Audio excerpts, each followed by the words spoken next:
සදා පූජනීය වන්දනීය මහා සංඝරත්නයන් අවසරයි ශ්‍රද්ධා බුද්ධ සම්පන්න කාරුණික පින්වතුනි, මේ පින්වත් සියලු දෙනාම දැන් මේ මොහොතේදී සූදානම් වෙන්නේ ලෞතර බුදුරජාණන් වහන්සේ අපි කෙරෙහි අනුකම්පාවෙන් දේශනා කළ සද්ධර්මයෙන් බිදක් ශ්‍රවණය කරන්නට. ඒ නිසා හැම දිනාම තමන්ගේ චිත්තසංතානය නොයෙක් අරමුණු වල දුවන්ට නොදී ඊ타මත් වමනාවෙන් මේ දේශනාවටම යොමු කරලා ඊ타මත් වමනාවෙන් මේ දේශනාව ශ්‍රවණය කරන්නට කියලා මතක් කරනවා.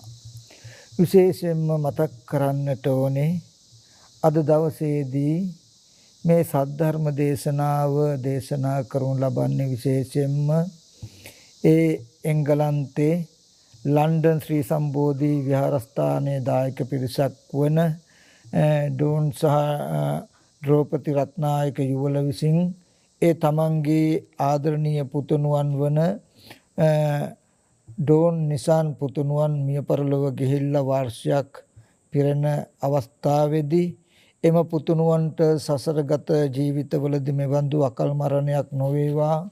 ඒ වගේම ළඟදීම භවයකදී පුතුණුවන්ට චතුරාර්ය සත්‍ය අවබෝධ කරගන්නට මේ කුසල් හේතු පාරමී වේවා. ඒ වගේම තමන් ඇතුළු තමන් වර්ග પરම්පරාගත මියගේ ඥාතීන්ටත් තමන්ගේ හිතයිසී සියලු දෙනාටත් උතුම් නිවන් අවබෝධ කර ගැනීමට මේ කුසල් හේතු පුනිශ්‍රිය වේවා කියන සත් අදහස් ඇතුව කලන සිත් ඇතුව ඒ රත්නායක යුවල විසින් තමයි මේ දේශනාව අද දවසේදී සංවිධානය කරලා තියෙන්නේ. ඉතින් ඒ පින්වත්තුන්ගේ සත් අදහස සාර්ථක කරගන්නටත් තම තමන්ගේ ධර්ම අවබෝධය වඩා වර්ධනය කරගන්නටත් මේ දුක්සහගත සසරෙන් එතර වෙන ධර්මඥානය අවශ්‍ය ධර්මඥානය පහළ කර ගැනීමටත් හැම දිනාටම උපකාරී වෙන බොහෝ වටිනා ධම් පරයයක් තමයි මම දේශනා කරන්නට බලාපොරොත්තු වෙන්නේ. ඒ නිසා හැම දිනාටම නැවතත් මතක් කරනවා මේ අවස්ථාවේදී මේ දේශනාව ඊ타මත් වමනාවෙන් ඊ타මත්ම ඕනෑකමෙන් ශ්‍රවණය කරන්නට කියන කාරණාව. පින්වතුනි, මම මුලින්ම අද දවසේදී මාතෘකා වශයෙන් ලැබුවේ අනත්ත ලක්ෂණ සූත්‍රයේන සූත්‍ර පාඨයක්. ඒ කාරණාව පැහැදිලි කළා. ඒ තුලින් ඊ타මත් වටිනා ආශ්‍රය ධර්මයන් ක්ෂය කරගන්න උපකාර වන දහම් කරුණු ටිකක් කියලා දෙන්නට පෙන්වන්නට මම උත්සාහවත් වෙනවා. ඊට කලින් පොඩි කාරණාවක් තව මතක් කරන්නටත් ඕනේ. ඒ තමයි මම අද දවසේදීත් යෝනිසෝ මනසිකාරයේ පවත්වන්නට ආශ්‍රව ධර්මයන් ගෙවෙන විදිහට නුවණ හසුරවන්නට වුමනා වෙන අවශ්‍යම කරුණු ටිකක් තවත් එක ක්‍රමයකට තවත් එක පරයයකින් පෙන්වන්නට තමයි උත්සාහවත් වෙන්නේ. මම විටින් විට නොඑක අවස්ථාවලදී මාර්ග දර්ශනයේදී එක එක පැතිකඩවල් වලින් පෙන්වන අවස්ථාවන් තියෙනවා. සමහර විටක මේ පින්වතුන්ට හිතෙන්න පුළුවන් මම කලින් කලට එක එක විදිහේ දර්ශන වෙනස් කර කර කියනවා වගේ කියලා. ඇත්තටම පින්වතුනි, දර්ශනය කියන එක වෙනමම එකක්. ඒ දර්ශනයට යන මාර්ගය වෙනමම එකක්. මම දර්ශනය කියන එක කවදාවත් වෙනස් කරලා නැහැ. එකම දර්ශනයක් ඉලක්ක කරගෙන මේ හැම දේශනාවක්ම පවත්වන්නේ. ඒ දර්ශනය අපි කෙටියෙන් අද දවසේදීත් මතක් කළොත් මේ ලෝකයේ තුල අදහසක් තියෙනවා. අපි මේ ලෝකෙට පහළ වෙන්න ඉස්සෙල්ලා මේ ලෝකේ තියෙනවා. ඒ තියෙන ලෝකේ ඇසුරු කරගෙන අපි ජීවත් වෙනවා. අපි කර්මානුරූපව කර්ම කරලා මේ ලෝකේ මිය පරලෝ යනවා. මේ ලෝකේ තියෙනවා කියලා මේ ලෝකය කියන එක නිත්‍ය සංකල්පනාවකින් දකිනකොට තථාගතයන් වහන්සේ දේශනා කළ දහම් පරයය පිහිටලා මම හැම වෙලාවෙම මතක් කරන දෙයක් තමයි මේ සලායතන නිරෝධය නිවනයි භව නිරෝධය නිවනයි ලෝක නිරෝධය නිවනයි කියන ධර්මතාවය. ඒ කියන්නේ මේ ස්පර්ශ ආයතන 6 උපන්නාම මේ ස්පර්ශ ආයතන 6ට කෙලස් ටික යෙදිලා මේ ලෝකයේ ඇති කරගත්ත බවත් ස්පර්ශ ආයතන 6 ඇසුරු කරගෙනම ලෝකයේ පවතින බවත් ස්පර්ශ ආයතන ටික නිරුද්ධ වෙනකොට ලෝකය නිරුද්ධ වෙනවා කියන මෙන්න මේ දර්ශනය කවදාවත්ම වෙනස් වෙලා නැහැ, වෙනස් කරලා නැහැ. එතකොට ලෝකයේ තමයි බුදුරජාණන් වහන්සේ දුක කියලා පැනෙව්වේ.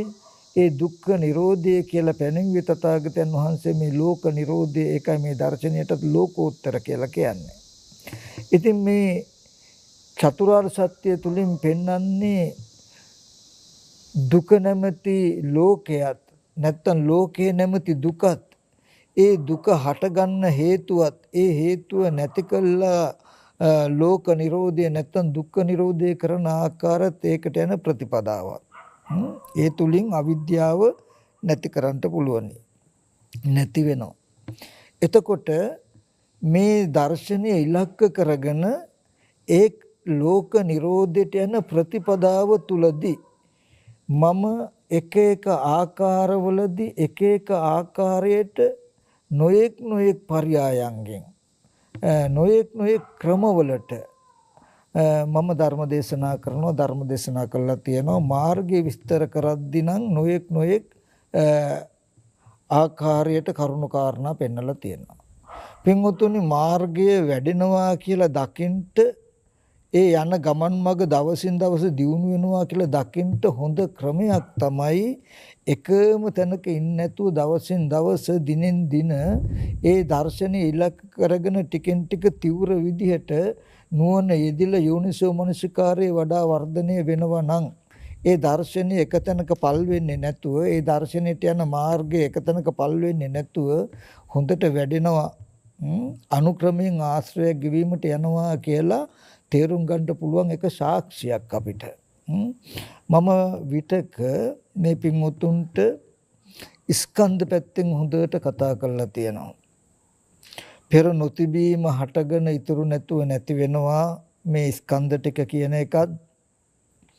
ඒ වගේම දෙවන්නේක් නිර්මාණය නොවන විදිහට මේ ආයතන ටිකට හිත තබන්නට අවශ්‍යයි කියන කාරණාවත් මම පැහැදිලි කරලා තියෙනවා.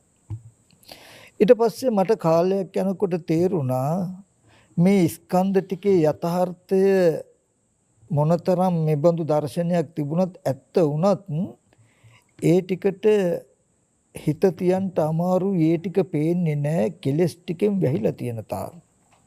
ඒ නිසා දුක ඇති කරන්නට හේතු වෙන තණ්හාව කියන කාරණාව ඉලක්ක කරගෙනයි බුදුරජාණන් වහන්සේ ධර්ම දේශනා කළා තියෙන්නේ. ඊට පස්සේ මේ ස්කන්ධ ටික නිසා උපදින කෙලස් ටිකත් ඒ කෙලෙස් ස්කන්ධය දෙක සම්මිශ්‍රව ලෝකයේ හදන ආකාරයත් මම නොඑක් ආකාරයකින් පැහැදිලි කරලා තියෙන්නේ. දුකට හේතුව තණ්හාවයි කියනකොට තණ්හාව නිසා දුක ඇති වෙන්නේ කොහොමද? ඒ තණ්හාව ස්කන්ධ ටික අරමුණු කරගෙන හැසිරෙන්නේ කොහොමද? ඒ තණ්හාවට හේතු වෙන විදිහට ස්කන්ධ ටික පවතින්නේ කොහොමද කියලා ස්කන්ධ ටිකත් කෙලස් ටික නිසා ස්කන්ධත් මේ ධර්මයෝ එක එක ආකාරයට එක එක පැතිකඩවල වලින් පෙන්නලා තියෙයි. ඒ පෙන්නපු ඕනම න්‍යායකට හිත තියලා මේ පින්වුතුන්ට යෝනිසෝ මනසකාරය කරන්න පුළුවන් නම් ආශ්‍රයක් ඡේ වෙනවා. ඒ එකම ක්‍රමයක්වත් වැරදි නැහැ. නමුත් තව දුරටත් වඩාත් පහසු ක්‍රම තියෙනවා නම් ආශ්‍රයක් ඡේ වෙන්න හේතු වෙන ධර්ම මාර්ගයේ යන කෙනාට තවත් පහසු වෙන ක්‍රමයක් මම හොයලා දෙන්න හැම වෙලෙම උත්සාහවත් වෙනවා මිසක කලින් කලට අදහස් වෙනස් වෙලා හෝ වෙනස් කරලා තියනවා එහෙම නෙමෙයි. පින්වතුනි, අපි කෙනෙක් කිව්වොත් අපිට මේ ගොඩනැගිල්ලක පින්තූරයක් එවන්න කියලා ෆොටෝ එකක් ගහලා එවන්න කියලා මේ ගොඩනැගිල්ල බලා ගන්න කියලා. නමුත් අපි එක පැත්තකින් ෆොටෝ එකක් විතරක් ගහලා යවුවොත් ඒක සම්පූර්ණ ගොඩනැගිල්ලම පෙන්වුවා වෙන්නේ නැහැ. අපි ඉදිරියේ පැත්තෙනොත් පිටිපස්සෙනොත් දෙපැත්තෙනොත් උඩිනුත් මේ හැම පැත්තකින්ම විවිධ පැති වලින් පින්තූර අරගෙන යවුවොත් අන්න ඒ ගොඩනැගිල්ල හොඳට හැම පැත්තකින්ම බලා ගන්න පෙන්නනවා වගේ. ඒ වගේ මේ මාර්ගය ගැන පෙන්නකොට එකම පැත්තකින් ස්කන්ධ ටිකෙන්ම විතරක් පෙන්වුවා කියලා හාත්පස මේ මාර්ගය පෙන්වුවා වෙන්නේ නැහැ. මොකද දුක කියන එක ඇතිකරන්න පින්වතුනි ස්කන්ධ සහ කෙලෙස් කියන ධර්මතා දෙකක් හේතු වෙලා මේ ලෝකය කියන එක ඇති වෙලා තියෙන්නේ. ලෝකය කියන එක පවතින්නේ. එතකොට ඒ ලෝකය කියන එක උපදින්න හා පවතින්න හේතු වෙන ස්කන්ධ ටික නිසා උපදින පවතින කෙලෙස් ටිකත් ඒ කෙලෙස් ටිකේ හැසිරීමත් මේ නොඑක ආකාරයකින් පෙන්වුවාම විතක ස්කන්ධ පැත්තකින් පෙන්නනවා විතක ඒ ස්කන්ධ ටික නිසා කෙලෙස් උපදින හැටි පෙන්නනවා ආයත් කෙලෙස් ස්කන්ධයි දෙක සම්මිශ්‍රව උපදින ආකාරය පෙන්නනවා මේ හැම ආකාරයකම පෙන්නකොට මේ ලෝකයේ ඇති කරගත්ත ආකාරය හොඳට පැහැදිලි වෙනවා. එතකොට මේ තුලින් පෙන්වන්නේ තවදුරටත් ඒ මාර්ග දර්ශනයේ තවදුරටත් නිබර කිරීමක් ලිහිල් කිරීමක් මිසක ඒ මාර්ග දර්ශනය කියන එක කලින් කලට වෙනස් කරලා පෙන්වන සිද්ධියක් එහෙම නෙමෙයි කියන කාරණාව මේ පින්වතුන්ට මේ අවස්ථාවේදී මතක් කරන්නට ඕනේ. මොකද එහෙම නැතිනම් මේ පින්වතුන්ට හිතෙන්නට පුළුවන් කලින් මම ස්කන්ධයෙන් මතක් කළා පස්සේ කර්ම භවයයි උප්පත්ති භවයයි හැටියට මතක් කළා ස්කන්ධයි කෙලෙසුයි හැටියට මතක් කළා ඊට පස්සේ තණ්හාව නිසායි දුක එන්නේ කියලා මතක් කළා. මතක් කළාම මේ එක එක ක්‍රමවලට එක එක විදිහට කියනවනේ අපි කොයි තැනින්ද හිත තියන්න ඕනේ කියලා වගේ ප්‍රශ්නයක් හිතෙන්න පුළුවන්.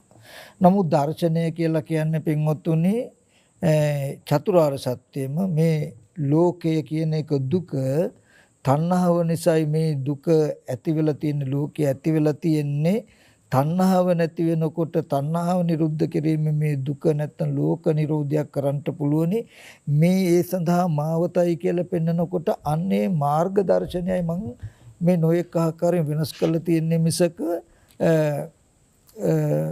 බෞද්ධ දර්ශනය කියන එක නැත්තම් දුක්ඛ නිරෝධය සඳහා බුදුරජාණන් වහන්සේ දේශනා කළ ඵලයේ සම්මාදිට්ඨිය මම වෙනස් කරලා පෙන්නලා නැහැ. ඉතින් ඒ ගැන පින්වතුන් තේරුම් ගන්නට ඕනේ. අද දවසේදීත් මම ධර්ම දේශනා කරන්නේ දුක්ඛ නිරෝධය සඳහායි නැත්තම් මේ ලෝක නිරෝධය සඳහායි. ඒ සඳහා අදත් මේ පින්වතුන්ට යෝනිසෝ මනසිකාරයේ පවත්තන්ට නැත්තම් ආශ්‍රවයක් ක්ෂය කිරීම සඳහා අවශ්‍ය ප්‍රතිපදාව උපදින විදිහට නුවණ හසුරවන්නට තව එක පැතිකඩකින් එක ක්‍රමයක් මම අද දවසේදීත් පෙන්නනවා. එතකොට මේ තවත් අද දවසේදී තවත් ක්‍රමයක් වෙනස් කළා කිව්වා කියලා එහෙම හිතන්න එපා. කලින් පෙන්නපු න්‍යායමයි තව පැතිකඩකින් පෙන්නනවා. මේ පින්වත්තුන්ට මේ පෙන්නන එදා ඉඳන් අද දක්වා පෙන්නපු ඕනම ක්‍රමයකට හිත හසුරවන්න පුළුවන් නම් ආස්ප්‍රයක්ෂය කියන එක අනුක්‍රමයෙන් ටික ටික සම්ප්‍රාප්ත වෙනවා. නැත්තම් ඒ සඳහා මේ Nirodha ටික ටික සාක්ෂාත් වෙනවා.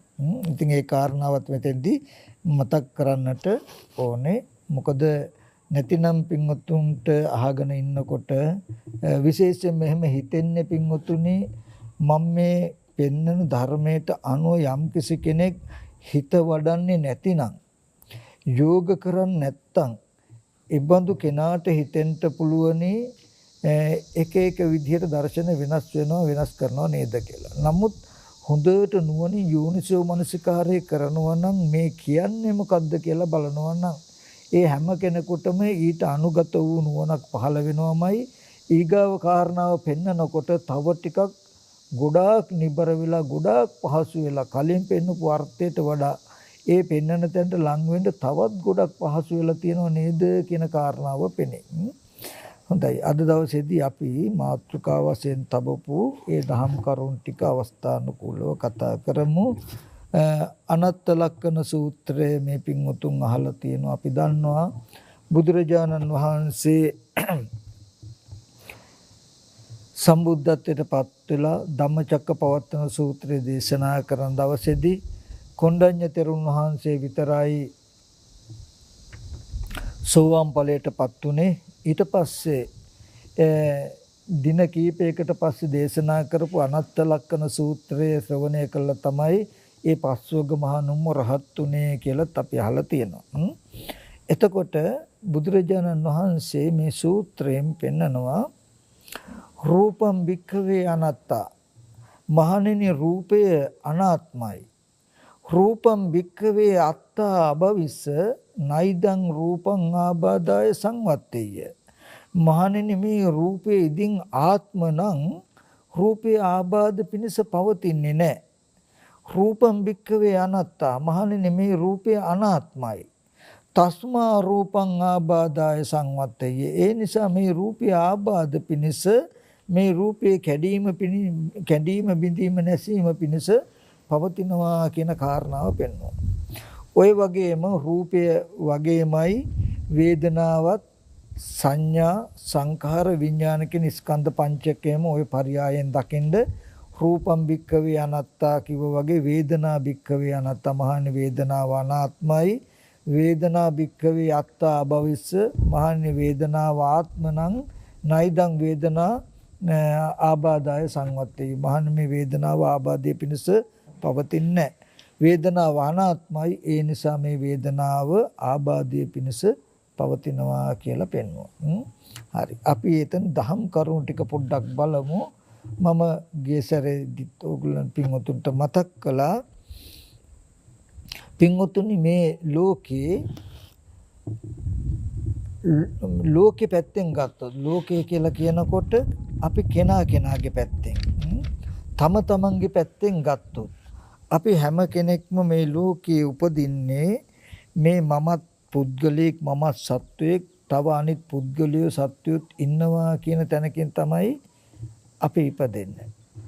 ඒ වගේම අපි ජීවත් වෙන්නේ මේ මමත් පුද්ගලයෙක් මමත් සත්වයෙක් තව සත්වයේ පුද්ගලයෝ ලෝකේ ඉන්නවා කියන තැනකින් තමයි ජීවත් වෙන්නේ කටයුතු කරන්නේ. එබඳු ලෝකයකට බුදුරජාණන් වහන්සේ පහළ වෙලා මේ අනාත්මය පෙන්නනවා. එතකොට ඒ අනාත්මය පෙන්වන්න උනේ ඇයි කියන කාරණාව හොඳට බලන්නකෝ. ඒ කියන්නේ කෙනාගේ පැත්තෙන් කෙනාට හැම වෙලාවෙම ලෝකය කියන එක ආත්මව. ඒ කියන්නේ Tamanට ඇහැට පෙනෙන රූප, කනට ඇහෙන ශබ්ද, නාසයට ගැන්න ගන්ධ කියලා රූප, ශබ්ද, ගන්ධ, රස, පොට්ටබ්බ ධම්ම කියන මේ ආධ්‍යාත්මික ආයතන හයට ගෝචර වෙච්ච බාහිර රූප, ශබ්ද, ගන්ධ, රස, පොට්ටබ්බ ධම්ම කියන බාහිර ආයතන ටික හම්බ වෙන ගානේ ඒ අරමුණු ආත්ම විදිහට, සත්වයක් විදිහට, පුද්ගලයෙක් විදිහට, කෙනෙක් විදිහට තමයි කෙනාට හම්බ වෙන්නේ.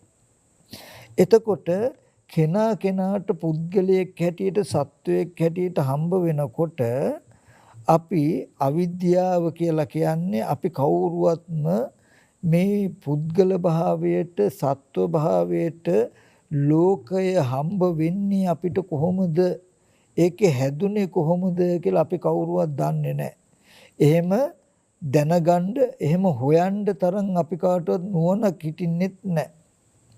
එතකොට එබඳු සත්ව පුද්ගල භාවයෙන් අරමුණු ඇසුරු කළා ඒ සත්ව පුද්ගල භාවයේ මතම නොයේ ජරා මරණ දුක් විඳලා සත්ව පුද්ගලයන්ගේ ලෙඩවීම, මහලු බව, මරණ නිසා එන දුක් විඳමින් ඉඳලා ඒ සත්ව පුද්ගල භාවයේ මුල් කරගෙනම නැවතත් කර්ම රැස් කරලා ආපහු ඉපදෙන එක තමයි ලෝකේ අපි හැම කෙනාගේම ගතිය. ඉතින් ඒ බඳු ලෝකයකට අනුකම්පාවෙන් ඒ දුකෙන් නිදහස් වෙන්නත් ඒ දුක් වූ සසර නැවත ඉපදීම ඇති වෙන එක නතර කරන්නටත් මාර්ගය කියලා දෙන්න තමයි බුදුරජාණන් වහන්සේ ලෝකේ පහළ වුණේ. පහළ වෙලා බුදුරජාණන් වහන්සේ කෙටියෙන්ම ගත්තාම මතක් කළේ එක දෙයයි. මොකද්ද? චක්කුං අනත්තා, රූප අනත්තා, සෝතං අනත්තා, සද්දා අනත්තා කියලා අනාත්මය පෙන්වුවා වගේ බුදුරජාණන් වහන්සේ දේශනා කරන රූපම් භික්ඛවේ අනාත්තා මහණෙනි රූප අනාත්මයි කියනකොට අපිට ඇහැට පෙනෙන රූපයක් වෙන්න පුළුවන්, ශබ්ද රූපයක් වෙන්න පුළුවන්, ගන්ධ රූපයක් වෙන්න පුළුවන්, රස රූපයක් වෙන්න පුළුවන්, ස්පර්ශ රූපයක් වෙන්න පුළුවන්, සිතට සිහි වෙන කෙනෙක්ගේ රූපයක් වෙන්න පුළුවන්. මේ හැම රූපයක්ම කැටි කළා තමයි රූපම් භික්ඛවේ අනාත්තා මහණෙනි රූපය අනාත්මයි කියලා පෙන්වන්නේ. එතකොට එහෙම රූපය අනාත්මයි කියලා කියන්ට උනේ ඇයි? ඒ රූප ආත්මයි කියලා නැත්තම් මේ රූප කියලා කියන්නේ තව සත්වයෝ, තව පුද්ගලයෝ, තව සත්වයෝ ඉන්නවා, තව පුද්ගලයෝ ඉන්නවා කියන මිම්මක් මේ ලෝකේ තියෙන නිසා, මේ මිම්මක් ලෝකේ පවතින නිසා, ඒ මිම්ම තියෙන තැනටයි, ඒ සත්ව පුද්ගල හැඟීම තියෙන තැනටයි තථාගතයන් වහන්සේ මේ ධර්ම දේශනා කරන්නේ. ඒ කියන්නේ ලෝකෙටයි ධර්ම දේශනා කරන්නේ. පුද්ගලයෝ සත්වයෝ ඉන්නවා කියන අදහස් ඇතුව ඒ පුද්ගල භාවය නිසා, ඒ සත්ව භාවය නිසා නොඑක් දුක් දුම්නස් විඳිමින්, ඒ පුද්ගල භාවය සත්ව භාවය නිසාම නොඑක් විදිහේ කුසල අකුසල කර්ම රැස් කර ගනිමින් ලෝකයේ තුල දුකත් විඳිමින් නැවත දුකට හේතුවත් හදා ගන්න මෙන්න මේ ලෝකේ පැවැත්මක් තියෙන තැනටයි බුදුරජාණන් වහන්සේ රූපය අනාත්මයි කියලා කියන්නේ.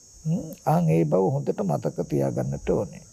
හොඳයි අපි එහෙනම් බලමු බුදුරජාණන් වහන්සේ රූපය අනාත්මයි කියලා කිව්වනම් අපිට ඒ රූපය ආත්ම විදියට පෙනෙන්නේ කොහොමද?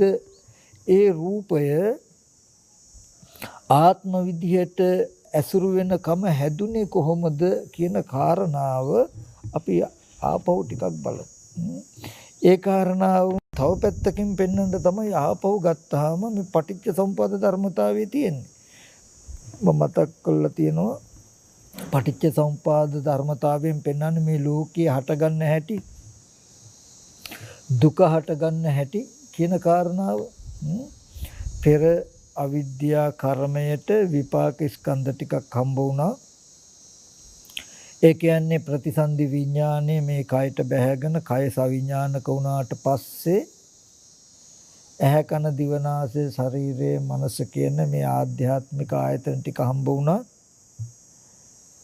ඒ ආධ්‍යාත්මික ආයතන වලට බාහිර රූප, ශබ්ද, ගන්ධ ආදී බාහිර අරමුණු ගැටුණට පස්සේ ඊට අනුගතව හිත උපන්න චක්කු විඥාන, සෝත විඥාන ආදී ඊට අනුගතව සිත උපන්නාම ඒකට කියනවා චක්කු සම්පස්ස, සෝත සම්පස්ස, ගහන සම්පස්ස කියලා. ස්පර්ශය ඇති වෙනවා. ස්පර්ශය නිසා වේදනාව ඇති වෙනවා. මෙන්න මෙතනත් හොඳ කාරණාවක් තියෙනවා. පින්වතුනි මේ ඇයි තථාගතයන් වහන්සේ ස්පර්ශය නිසා වේදනාව ඇති වෙනවා කියන තැනකින් අතර කරලා තියෙන වේදනාව ඇති වෙනවා කියලා කියන්නේ. ඒ තමයි මේ ආයතන ටිකේ නැත්තම් මේ ස්කන්ධ ඇහැ කන දිව නාසය ශරීරය මනස කියන ආයතන ටික හැදුණු එකේ අර්ථය. ඒ ආයතන ටිකේ ඇහැ හැදුනේම රූපයක් බලන්නයි. රූපයක් දර්ශනය කරගන්නමයි, ගෝචර කරගන්නමයි මේ ඇහැ කියන ධර්මතාවය හැදිලා තියෙන්නේ. කන කියන ධර්මතාවය හැදිලා තියෙන්නේ ශබ්දයක් ගෝචර කරගන්නමයි, ගොදුරු කරගන්නමයි. නාසය හැදිලා තියෙන්නේ ගන්ධයක්, දිව හැදිලා තියෙන රසයක්, කය හැදිලා තියෙන ස්පර්ශයක්, සිත හැදිලා තියෙන ධර්මාරම්මණයන් ගෝචර කරගන්නමයි. ඒව ගෝචර කරගන්නේ, ගොදුරු කරගන්නේ ඇයි? අපි නිකමට කිව්වොත් ඕනම විදියකදී ඔබ රූපයක් බලන්නේ ඇයි? ටීවී එකේ වෙන්න පුළුවන්, නැත්තම් චිත්‍රපට ශාලාවකට ගිහිල්ලා වෙන්න පුළුවන්, නැත්තම් ලස්සන දර්ශනයක් වෙන්න පුළුවන්. ඇයි රූපයක් බලන්නේ කියලා බලන්න. රූපයක් බලන්නේ ඒකේ යම් කිසි වින්දනයක් ලබන්නයි නේද? එතකොට පස්සපච්චය වේදනා කියනකොට ස්පර්ශ නිසා වේදනාව කියලා කියනකොට ස්පර්ශ වෙනවා කියලා කියන්නේ රූපයක් පෙනෙන චක්කු සම්පස්සය කියලා කියන රූපයක් පේනවා. සෝත සම්පස්සය කියන්නේ ශබ්දයක් ඇහෙනවා යන ගණයට යනවා. මොකද ස්පර්ශය වෙනකොට වේදනා සංඥා යෙදෙනවනේ. ඒ කියන්නේ රූපයක් ඇහැ හැදිලා රූපයක් ගෝචර කරගත්තාම ඊට අනුව හිත එකතු වුණාම මේ ඔක්කොම කාරණා කලේ මොකටද? රූපයක් විඳින්නයි. එතකොට මේ අපි ඇහෙන් රූපයක් බැලුවා නම් බැලුවේ, බලනවා නම් බලන්නේ ඒකෙන් යම් ආස්වාදයක් විඳින්නයි. කනින් ශබ්දයක් ඇහුවා නම් ඇහුවේ, අහනවා නම් අහන්නේ යම් ආස්වාදයක් විඳින්නයි. එතකොට වේදනාව රූප දකින්නවා, අහනවා, ගඳ සුවඳ දැනෙනවා, රස විඳිනවා, ස්පර්ශයෙන් ස්පර්ශ කරනවා කියන ධර්මයන්ගේ අර්ථය තියෙන මොකක්ද? වේදනාව කියන ධර්මතාවය කෙරවල කරගෙනයි. එතකොට වේදනාව කියන තැනට දක්වාම ගන්නකොට වේදනාව කියන තැන දක්වාම අරගෙන විපාකයි කියලා කියනකොට, අනාත්මයි කියලා කියනකොට පෙනෙන දේ, ඇහෙන දේ අනාත්මයි, පෙනෙන දේ, ඇහෙන දේ විපාකයි කියන උත්තරේ ඒකේ තියෙනවා. මොකද පෙනුණු දේ ආරම්භයයි වේදනාවක් ඇති උනේ. සැප වේවා, දුක් වේවා, උපේක්ෂා වේවා. එතකොට අහන ශබ්දයක සැපසහගත වෙන්න පුළුවන්, දුක්සහගත වෙන්න පුළුවන්, උපේක්ෂා සහගත වෙන්න පුළුවන් යම් වේදනාව තමයි ඒ තුල තියෙන අර්ථය. එතනින් අවසానයි. එතකොට යම් ගඳක් ආග්‍රහණය කරනවා නම් අපි යම් සුවඳ හෝ දුගඳක් ආග්‍රහණය කළොත් ඒකේ උපරිම අර්ථය වේදනාව විතරයි. එක්ක සැප වේදනාවක් ලබා ගන්නට, එක්ක දුක් වේදනාවක් ලැබෙයි, එක්ක උපේක්ෂා වේදනාවක් ලැබෙයි. එතකොට පස්සපච්චය වේදනා කියලා විපාක ස්කන්ධ ටික වේදනාව ගාවට තබනකොට ඒ රූපයක් පෙනෙන, ඇහෙන, දැනෙන, දැනගන්නවා කියන ටිකේ සම්පූර්ණ අර්ථයෙන්ම පෙන්නලා තියෙනවා. එතකොට ඔන්න ඔය පස්සපච්චය වේදනා කියන තැන දක්වාම ගත්තාම මෙන්න මෙතෙන්ට ගත්තාම ස්කන්ධ ටිකක් කියලා කියනවා, විපාකයි කියලා කියනවා. පෙනෙන රූපයක් ගන්නකො අපි, පෙනෙන රූපේ. හරි. එතකොට ඔන්න ඔය පෙනෙන අවස්ථාවේ ඒ වේදනාව කියන අවස්ථාවට එනකොට තමයි චක්කුං අනත්තා, රූප අනත්තා, ඇහැ අනාත්මයි, රූපය අනාත්මයි කියලා බුදුරජාණන් වහන්සේ පෙන්වන්නේ. එතකොට රූපම් භික්ඛවේ අනත්තා, මහණෙනි රූපය අනාත්මයි. රූපම් භික්ඛවේ අත්තා අභවිස, මහණෙනි රූපය ආත්ම වුණා නම් නයිදන් රූපං ආබාධාය සංවත්තේ, මේ රූපය ආබාධය පිණිස පවතින්නේ නැහැ කියනකොට දර්ශන කෘත්‍යයේදී රූපය කියලා කිව්වේ මේ ඇහැට, බාහිර රූපෙට. බුදුරජාණන් වහන්සේ දේශනා කරන මේ ඇහැ අනාත්මයි, බාහිර රූපය අනාත්මයි. ඇයි අනාත්මයි කියන්නේ? අනාත්මයි කියන එක හඳුනා ගන්න තියෙන්නේ පින්වතුනි ව්‍යංගෙන්. ව්‍යංගෙන් කියන්නේ ඍජුව පේන්නේ. දැන් මේ ලෝකෙටනේ බණ කියන්නේ. ඇහැ මගේමයි කියලා පෙනෙන්නේ. රූපේ මගේමයි, නැත්නම් රූපේ තව පුද්ගලෙක්මයි කියලා පෙනෙන්නේ. එහෙම පෙනෙන කෙනාට, එහෙම පෙනෙන ඔබට කියනවා රූපම් භික්ඛවේ අනාත්තා. ඒ කියන්නේ ඇහැ අනාත්මයි. ඇහැට පෙනෙන රූපය අනාත්මයි කියලා කියනවා. ඇයි අනාත්මයි කියන්නේ කියලා අහන බුදුරජාණන් වහන්සේ. මහණෙනි රූපම් භික්ඛවේ අත්තා අභවිස. ඉතින් මේ රූපය ආත්මනම් නයිදන් රූපං ආබාධාය සංවත්තේ, මේ රූපේ ආබාධ පිණිස පවතින්නේ. අපි කියමුකෝ ඇහැ ගත්තොත් ඇහි ක්‍රමයෙන් මොහු කරලා ඇහැ නොපෙනෙන බවට පත් වෙනවා නම් ඒ ඇහි ආබාධයක්. නොඑක් විදිහේ ඇස් රෝග හැදෙනවා නම්, නොඑක් විදිහේ ඇස් අන්ධ වීම, තුවාල වීම, කැඩීම්, බිඳීම් පෙනෙනවා නම්, ශ්‍රවණා ඒ වගේ වෙනවා නම් පින්වතුනි ඇහි ආබාධයක්. ඒකෙන් පේනවා ඇහැ තමාගේ කියලා තමාගේ වසඟේ පවත්තන්න බෑ කියන එක. මගේ ඇහැ මෙහෙම නොවේවා, මෙසේ වේවා කියලා වසඟේ පවත්තන්න බෑ කියනවා. එහෙනම් ඒක අනාත්මයි. ඊට පස්සේ ඇහැට පේන රූප ගන්න. අපි බොහොම ලස්සනයි, ප්‍රියයි, මනාපයි කියලා හිතාගෙන රූප කාලයත් එක්ක, ක්‍රමයත් එක්ක, ඍතුවත් එක්ක නොඑක් ආකාර වෙනස්කම් වලට භාජනය වෙනවා.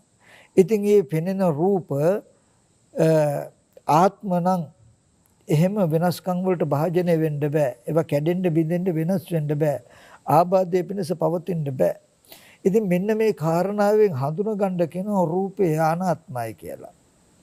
එහෙනම් ඇහැ අනාත්මයි නම් ඇහැට පෙනෙන රූපය අනාත්මයි නම් ওই පරයයම තේරුම් ගන්න කන අනාත්මයි, ශබ්දය අනාත්මයි. අනාත්මයි නම් අපිට ආත්ම විදියට පේන්නේ කොහොමද? මේ එක එක පරයයන්ගෙන් මම පෙන්වන්නේ ඔන්න ඔය ටික. එතකොට අද අපිට මේ මමත් ඉන්නවා තවත් පුද්ගලයේ සත්වයේ ඉන්නවා කියන තැනකින් සත්ව පුද්ගල භාවයෙන් යුක්ත වටපිටාවක් හම්බෙලා තියෙන තැනට තමයි ලෝකය කියලා කියන්නේ. ඔය ලෝකය හැදිච්ච හැටි තමයි මේ බුදුරජාණන් වහන්සේ පෙන්වන්නේ. අපි බලමු. එතකොට ඔන්න දැන් ස්කන්ධ ටික අනාත්මයි. එතකොට ඒ අනාත්ම ස්කන්ධ ටිකට මෙන්න මේ තණ්හා උපාදාන කියන කෙලෙසි යෙදුණු ගමම්ම භව කියලා කියන්නේ කෙනාගේ මානසික මට්ටමක් හැදෙනවා. බාහිර රූප පැත්තේ පුද්ගලයෝ ඉන්නවා, සත්වයෝ ඉන්නවා, වටිනා දේවල් තියෙනවා කියන කෝණයක් හැදෙනවා. ඒකට කියනවා කර්ම භවය කියලා. කර්ම භවය කියනකොට ඒ භව කියන කර්ම භව කියන ටික පෝෂණය වෙලා තියෙන තණ්හා උපාදාන කියන කෙලෙසේ. එතකොට මෙන්න මේ තණ්හා උපාදාන කියන කෙලෙසය උපදින්නේ හා පවතින්නේ කොහෙද? අන්න අර වේදනාව ඇති වෙච්ච විපාක ස්කන්ධ ටිකටයි. ඒ කියන්නේ අනාත්ම ස්කන්ධ ටික එල්බගනයි මෙන්න මේ ආත්ම සංඥාව උපදින්න හා පවතින්න පුළුවන්. අපි ඕක මෙන්න මෙහෙම මම පොඩි උපමාවකින් ගන්නම්. මම මේ පෙන්වන්න හදන කාරණාව දිගටම ගන්න එපා. පෙන්වන්න හදන එක ගොඩාක්ම සරලයි. ඒක අපි කවුරුත් දන්නවා. නමුත් ඒ තුලින් පෙන්වන්න හදන අර්ථය ටිකක් ගන්න. අපි ටිකක් මෙහෙම ගත්තොත් වෙනොතින් මෙහෙම මතක් කළොත් අපි කියමු අපි ඉස්සරහා වුණ රූපයක් තියෙනවා. අපි මේ රූපේ දකිනකොට අපි මේ රූපෙට කියනවා ඔන්න දැන් මේක දකිනකොට අපි තේරුම් ගන්නවා මේ රූපයක් පේනවා. පේන රූපේ මේසේ කියලා අපි හිතනවා. අපි දැනගන්නවා. මේක බොහොම සරල සිද්ධියක්. නමුත් ඒකට වඩා උපමේය තමයි ගොඩක් වටින්නේ. හරි. එතකොට ඔන්න මං දැන් මේ පේන දේ දැනගන්නවා මේසේ කියලා. හරි. ඊට පස්සේ ඉංග්‍රීසි ජාතික කෙනෙකුත් ඉන්නවා. එයත් මේක දකිනවා. දකිනකොට එයා දැනගන්නවා ටේබල් කියලා. ඊට පස්සේ දෙමළ ජාතික කෙනෙකුත් ඉන්නවා. එයත් මේ අරමුණ දකිනවා. එතකොට එයත් දැනගන්න ක්‍රමයක් ඇතිනේ. ඒ ක්‍රමේ නම් මම දන්නේ. එතකොට දැන් හොඳට මෙන්න මෙතනදී බලන්න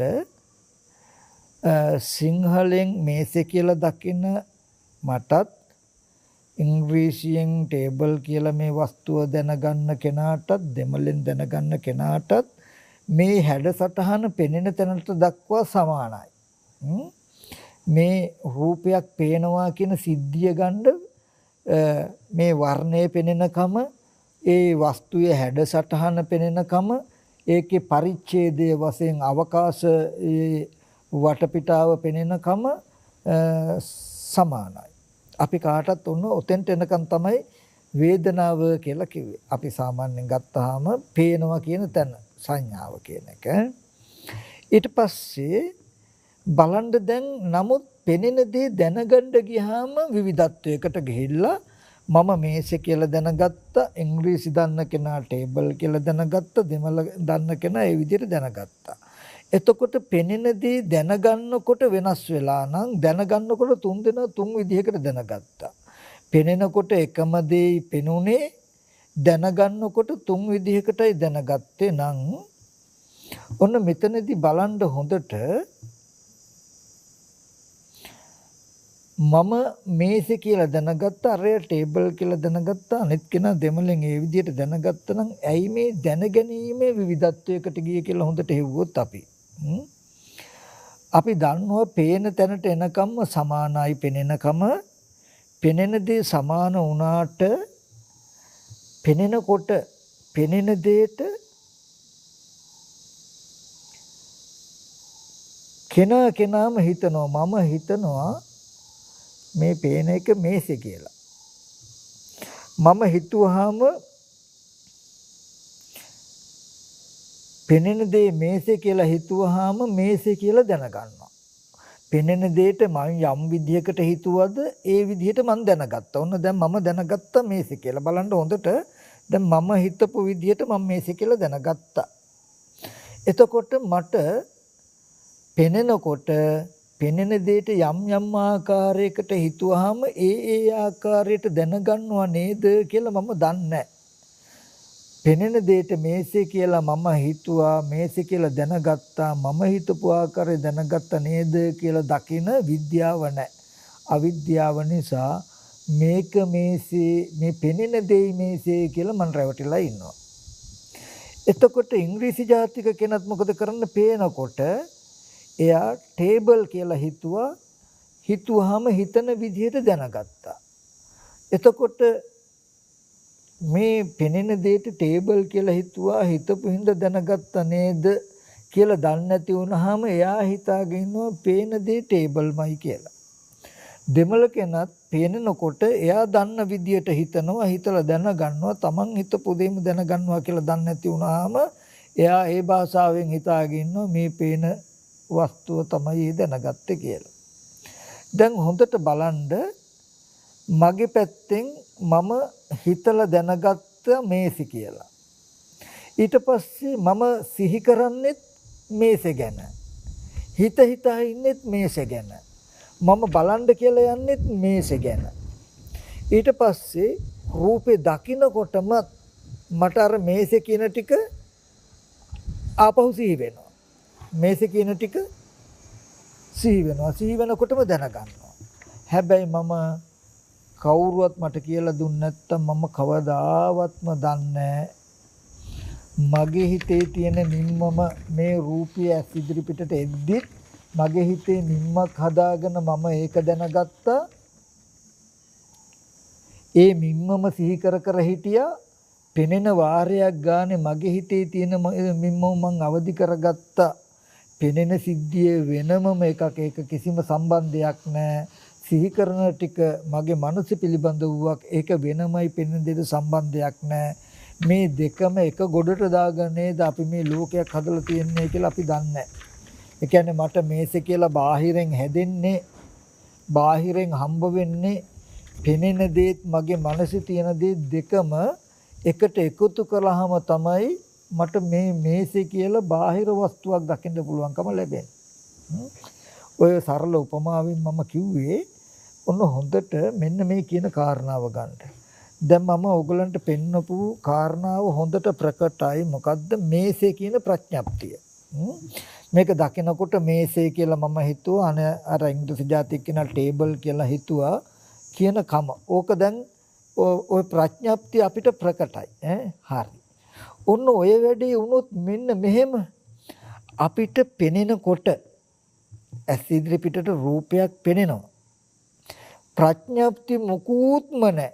ප්‍රඥප්තිය වෙනුවට පෙනෙන වස්තුව වටිනවා වගේ තැනකින් ඔබට දැනෙනවා. දැනෙනකොට වටිනවා කියලා දැනගන්නවා. එතකොට මෙතන වටිනාකමට පෙනෙන කම තමයි මේ තණ්හාවේ කෘත්‍යය. වස්තුවක් වටිනවා හොඳයි කියලා පෙන්වන කම ප්‍රඥප්තිය මුකුත් නැහැ මේසි වගේ.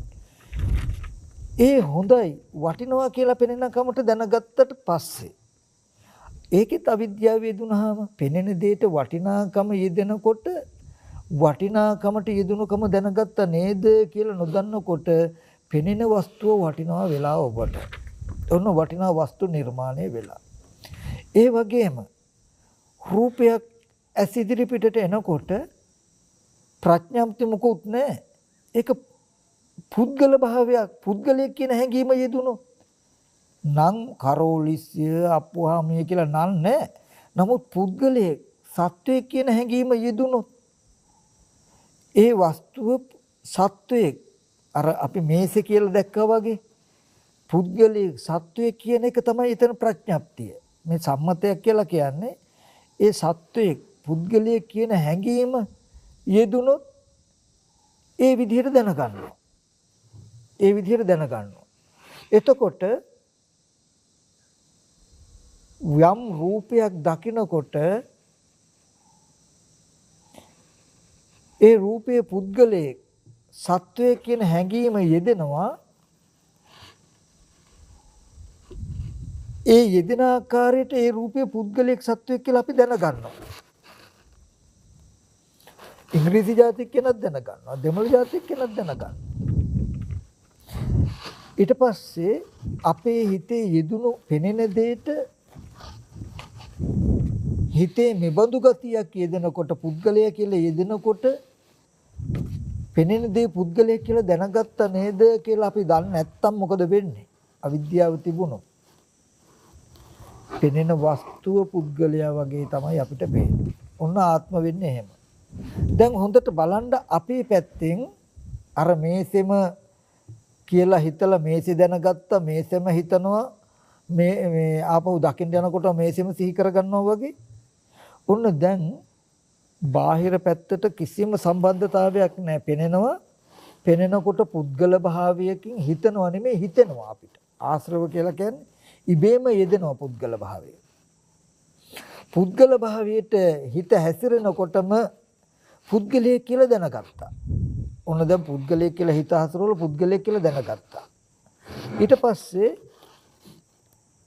මේ රූපේ දිහා බලන්නේ අපි පුද්ගලයෙක් කියන අදහසින්.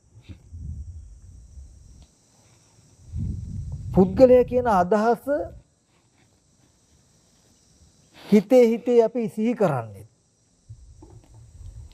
ඊට පස්සේ මේ අනාත්ම රූපය ඇස් ඉදිරි පිට එන වාරයක් ගානේ අර කලින් ඇති කරගත්ත පුද්ගල සංඥාවම අපි නැවත නැවත ආවර්ජන කරගන්නවා සිහි කරගන්නවා. පින්වතුනි කිසිම වෙලාවක අනාත්ම ස්කන්ධ ටික ආත්ම වෙලා නැහැ. හොඳට ඒක මතක තියාගන්න ඕනේ. ඇහැට පෙනෙන තැන දක්වා අර ඇහැට මුලින්ම පෙනෙන රූපය පෙනෙනවා කියන ටික එපමණමයි. එතකොට දිත්තේ මත්තන් කියලා කියන්නේ පෙනෙන රූපේ කොයි වෙලාවකවත් මේසි උනේ නැහැ. පෙනෙන රූපෙට මේසි කියලා හිතලා මේසි කියලා දැනගත්තෙත් මම. ඒ රූපේ පැත්තේ තියෙන්නේ මේසෙ කියලා දැනගත්තෙත් මම්මයි. ඒ රූපේ මේසෙ කිය හිත හිතා ඉන්නෙත් මම්මයි. නැවත මේ රූපය දකින වාරයක් ගානේ මේක මේසෙනේ කියලා සිහි කරගන්න ටික කරන්නෙත් මම්මයි. මේසෙ කියලා හිතලා දැනගන්නකමත් මේසෙ සිහි කර ඉන්නකමත් රූපේ දකින වාරයක් ගානේ මේසෙයි කියලා සිහි කරලා දැනගන්නකමත් මගේ මනස තුල තියෙන කෘත්‍යය. ඒක කෙලෙසයකින් උපදින කෘත්‍ය ඒ ටික මනස පැත්තේ සීමාව ඉක්මවා අනිත් පැත්තට යන්නේ නෑමයි. ඊට පස්සේ පෙනෙන රූපය මන් තුල මෙබඳු ප්‍රපංච නිමිත්තක් උපදින්න හා පවතින්න උදව් වෙලා නතර වෙලා තියෙනවා එයා.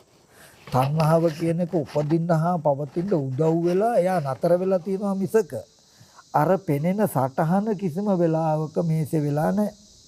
හැම වෙලාවෙම වෙලා තියෙන ඒ සටහන දකින ගානේ මේ මේසෙනි කියලා මම සිහි කරගෙන තියෙනවා. මුලින්ම හදාගත්ත නිමිත්ත. ඒ වගේ රූපම් භික්කවේ අනාත්ත මහණෙනි රූපය අනාත්මයි කියලා කියන්නේ අර ඉංග්‍රීසි ජාතික කෙනා සිංහලෙන් දකින කෙනා දෙමළෙන් දකින කෙනාත් මේසේ කියලා දැනගන්න ඉස්සෙල්ලා කාටත් පොදු විදියට පෙනුණු වස්තුවක් පෙනුණා වගේ රූපය කියන එක කාටත් පොදු එක මට්ටමකමයි පෙනෙන්නේ. මේ පෙනෙන මට්ටමට හම් වෙනකොට රූපය අනාත්මයි. රූපය අනාත්මයි. එතකොට මේ අනාත්ම රූපයට ආත්ම විදියට හිතනවා කියන එක. එතකොට වටිනාකමටත් හිතනවා කියන එක. අර මේසෙ හිතුවා වගේ එක්තරා ප්‍රඥප්ති. හිත හසුරන ආකාරයට හිතෙන් දැනගත්තට පස්සේ ඒ රූපේ පැත්ත රූපය නැත්තම් ශබ්දය පුද්ගලයේ කියන මිම්මක් අපි හදා ගන්නවා. හදාගත්ත එකම නැවත නැවත ආවර්ජනා කරනවා. රූපයක් දකින ඇහෙන ගානේ අපේ අර අදහසම අපි සිහි කරගන්නවා.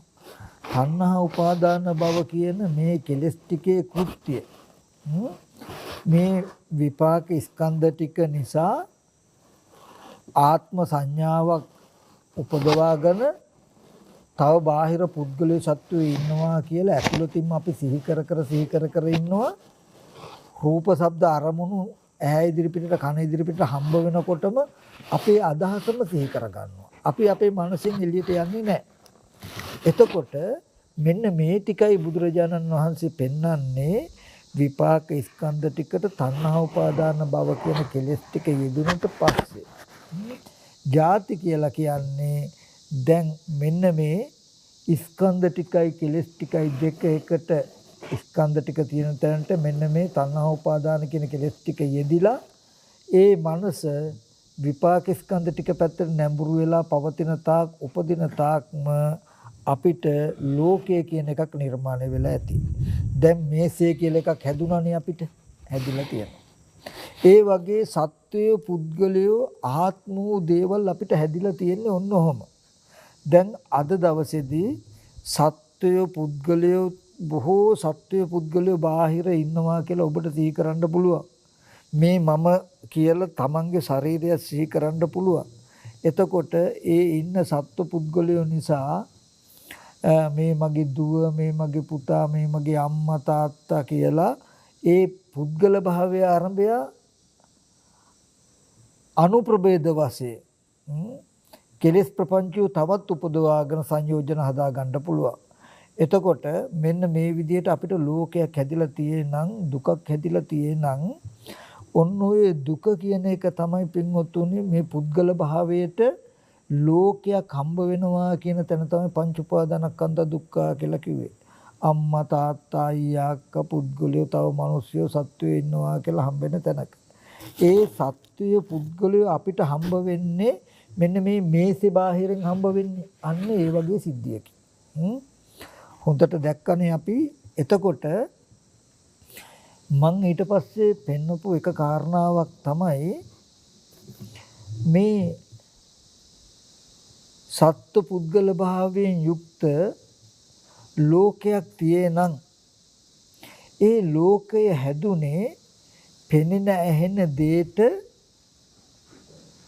රූපයක් පේනකොට පුද්ගලයෙක් කියන කෙලෙසේ යෙදෙනකොට පුද්ගලයෙක් කියලා දැනගන්නවා.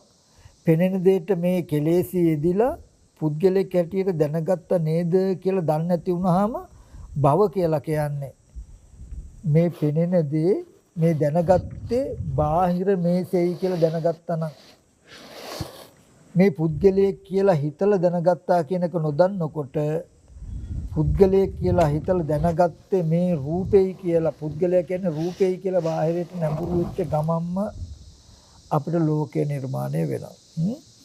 ඔන්න ඔය ලෝකෙට හේතුව තමයි ඔය දුකට හේතුව තමයි අර පෙනෙන ඇහෙන දේට ප්‍රපංච විදිහට තමන් හිතලා ප්‍රපංච සංඥාවක් හදාගන්න එක. තමන්ම හිතලා තමන්ම දැනගත්තා කියන එක. දැනගත්තා කියන එක නොදැන මෙන්න මේ වස්තුවට ආදේශ කරපු එක තමයි මේ දුකට හේතු ටික කියන එකයි පෙන්වන්නේ. එතකොට මේ තණ්හා උපාදානය නැති වුණොත් මේ පෙනෙනකොට පෙනෙන දෙයට මේසේ කියලාත් හිතන්න මේසේ කියලා හිතලා දැනගන්න.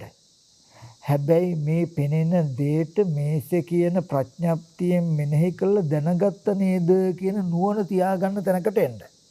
එතකොට මේ ලෝකයා මේසේ කියලා බලනකොට ඔබත් මේසේ කියයි. හැබැයි මේ මේසෙහිඳම නෙමෙයි ඔබ කාරණාව දන්නවා. ලෝකයා මේකට මේසෙම කියද්දි ඔබ දන්නවා මේ පෙනෙන දෙයට මේසෙම කියන්නත් දන්නවා. පෙනෙන දෙයින් වෙන් වෙන්නත් දන්නවා. ඒ වගේ මේ ලෝකයා සත්‍ය පුද්ගලයමයි කියලා හිතද්දී පෙනෙන දෙයට පුද්ගල භාවයකින් හිතුවාම ඒ පුද්ගල භාවයකින්ම දැනගත්තාම ඒ පුද්ගල භාවයෙන් හිතලා පුද්ගල භාවයෙන් දැනගත්ත කෙනෙක් නොදන්නා කම නිසා මේ රූප පුද්ගලෙක් වෙලා නේද තියෙන්නේ කියලා ලෝකේ හැදිච්ච හැටිත් දන්නවා. ඒකෙන් වෙන වෙන්නත් දන්නවා. ඔන්න ඔය ටික දැනගත්තාම එයා දන්නවා මේ සත්ව පුද්ගල භාවයට ජරා මරණ දුක් විඳින ලෝකයක් තියෙයි. හැබැයි මේ ලෝකේ හැදිලා තියෙන්නේ මේ ස්පර්ශ ආයතන හයට කෙලස් ටික යෙදීමෙන් කියලා දකිනකොට මේ ඉන්න සත්වය කොහෙන්දන් දාවේ කොහාටද යන්නේ කියලා පූර්වාන්තයට අපරාන්තයට දුවන්නේ. ඒකම මේ රූප වේදනා සංඥා සංකාර විඥාන කියන ස්කන්ධ ටික සත්වයාද පුද්ගලයාද ආත්මද කියලා සක්කාය දිට්ඨිය හිටින්නෙත් නෑ. මොකද එයා දන්නවා ස්කන්ධ ටික අනාත්මයි. ඒ ස්කන්ධ ටිකට මේ විදිහට කෙලෙසේ යෙදිලයි මේ පුද්ගල භාවය හැදුනේ කියලා දකිනකොට ස්කන්ධ ටිකේ දෘෂ්ටිය හිටින්නෙත් නෑ. ඔන්න එතකොට තමන්ගේ පැත්තෙන් ලෝකයේ හැදිච්ච හැටි එයා දකිනවා. ලෝකයේ හැදිච්ච හැටි දකිනවා. ලෝකයේ පේනවා. තව සත්වයේ පුද්ගලයෝ ඉන්නවා කියලා හම්බ වෙනවා. හැබැයි දන්නවා තමන්ගේ පැත්තෙන් තමයි මේ ලෝකය කියන එක තියෙන්නේ. බාහිරින් බැලුවොත් රූපය අනාත්මයි. එතකොට ඔන්න එයාට ලෝකයක් තණ්හාව නිසා මේ ලෝකය හැදුනා කියන එකත් මේ තණ්හාව නැති කරොත් ලෝකේ නැති කරන්න පුළුවන් කියන නුවණක් එනවා. එදා ඉඳලා සීලයක පිහිටලා සමතකමටහනකින් හිත වඩවන්න නැත්තම් උත්සාහයෙන් සතර සතිපට්ඨානෙට සිහිය යොමු කළා චිත්ත සමාධියක් ඇති කරගනිමින් ඇති කරගන්නවා. ඇති කරගෙන සම්මාදිට්ඨි සංකප්ප. එක කාරණාවක් තමයි බුදුරජාණන් වහන්සේ පෙන්වන්න කියන්නේ. මොකද්ද? දුක දුක ඇතිවීම නැතිවීම නැති කරන මග යෝනිසෝ මනසිකාරය කියන්නේ නැත්තම් සම්මා සංකප්පය කියන්නේ මොකද? සම්මා දිට්ඨියට අනුව හිතන එක.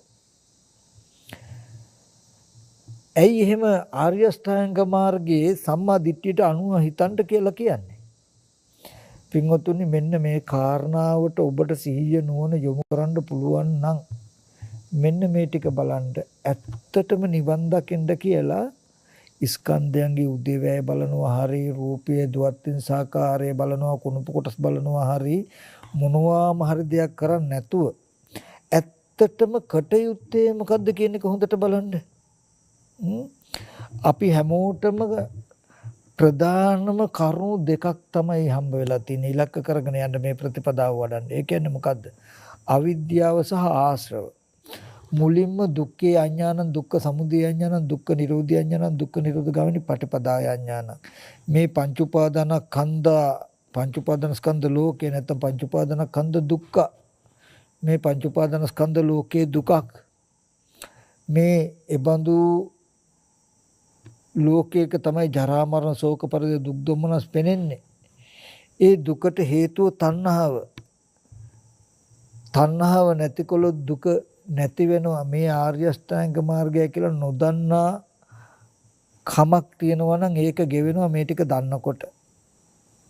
ඒ කියන්නේ මේ දුක දුක ඇතිවීම නැතිවීම දකිනකොට අවිද්‍යාව නැති වෙනවා.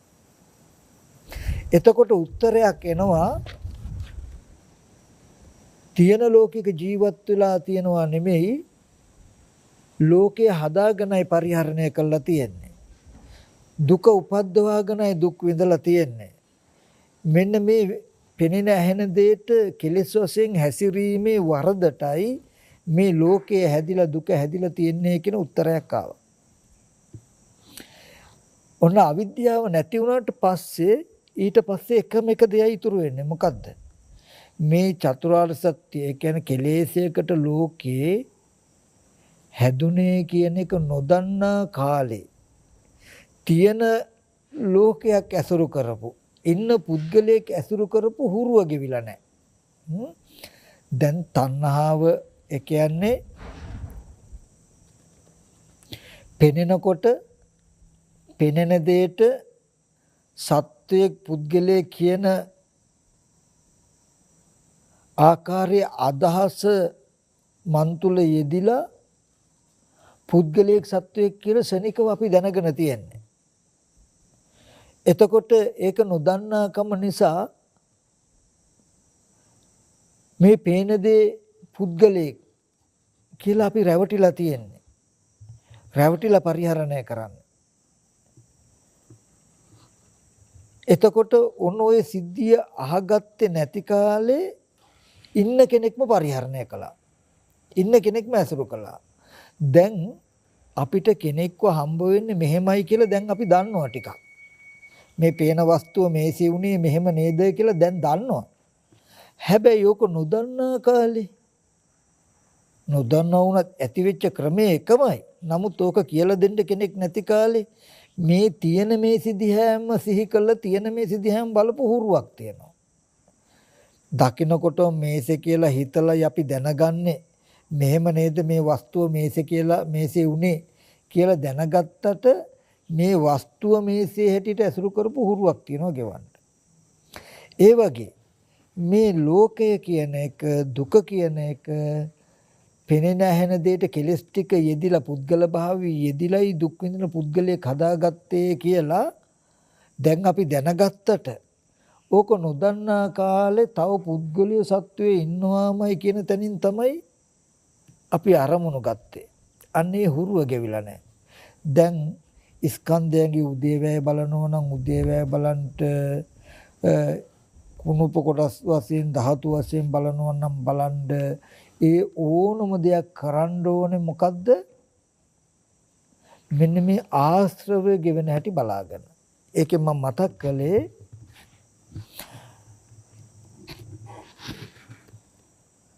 අපි හිතපු ගමන් ගෙදර ඉන්න අම්මා ගැන, ගෙදර ඉන්න සහෝදරයෝ ගැන, ගමේ ඉන්න යාළුවෝ ගැන සිහි කරනවා. එතකොට එහෙම බාහිර පුද්ගලයෝ, බාහිර සත්වයෝ සිහි කරන්න අපිට ඉන්නවා කියලා හම්බ වෙන්න හේතුව මොකක්ද කියලා බලන්න. ඔක තමයි බොහෝ කල සිට පැවතෙන හුරු ආශ්‍රව. ඉන්න අය ඉන්න දේවල් සිහි කරන එක. එහෙම ඉන්න අය ඉන්න පුද්ගලයෝ තියෙන දේවල් සිහි කරන හුරුවක් අපිට හැදුනේ මොකක් හින්දාද? පෙනෙන ඇහෙන දෙයට කෙලස් ටික යෙදිලා අපිමයි ලෝකයේ හදාගත්තේ නේද කියන එක නොදන්නා කම නිසා ඉන්න අය තියෙන දේවල් ඇසුරු කළා. එතකොට අවිද්‍යාව නිසායි ඒ හුරුව. දැන් අවිද්‍යාව දුරු වුණා. දුරු වුණා කියන්නේ අපි කාරණාව අහගත්තා. පෙනෙන ඇහෙන ස්කන්ධ ටික අනාත්මයි. අනාත්ම ස්කන්ධ ටිකට කෙලස් ටික යෙදිලයි මේ ලෝකේ නිර්මාණය වුණේ කියලා අහගත්තා. ලෝකේ නිර්මාණය වෙන්නේ කියලා අහගත්තා. සිහියෙන් ඉන්නකම් රැවටෙන්නේ අමතක වෙච්ච ගමම්ම ඔය ඇත්ත නොදන්නා කාලේ ඉන්න පුද්ගලයා ඇසුරු කළ තියෙන දේවල් ඇසුරු කර හුරුව ඉදිරිපත් වෙනවා. දැන් ඔබට නිවන් දකින්නවා කියලා ඉතුරු වෙන්නේ එකම එක දෙයයි. මෙන්න මේ ආශ්‍රයක්ෂය කරන්න. ලෝකේ තමන්ගේ පැත්තෙන් හැදුනේ කියන එක පෙන්නලාම අර ආශ්‍රය ගෙවන්න වෙනවා මිසක ඉන්න පුද්ගලයෙක් තියෙන දෙයක් ඇසුරු වෙන හුරුව අයින් කරන්න වෙන්නේම තමන්ගේ පැත්තෙන් ලෝකේ ඉපදුනා කියන එක පෙන්නලම මිසක වෙන ක්‍රමයක් නෑ. ඔබ ස්කන්ධයන්ගේ උදේවැය බැලුවොත් ඔබට හම්බ වෙනවා එක උත්තරයක්. මොකද්ද? කන බොන ආහාරය නිසා රූපය හැදෙනවා, ස්පර්ශය නිසා වේදනා සංඥා චේතනා හැදෙනවා, නාම රූප නිසා විඥානය හැදෙනවා කියලා ස්කන්ධයන්ගේ උදේ බැලුවොත් ස්කන්ධ ටික අනාත්මයි නේ කියන උපරිම උත්තරේ ලැබේ.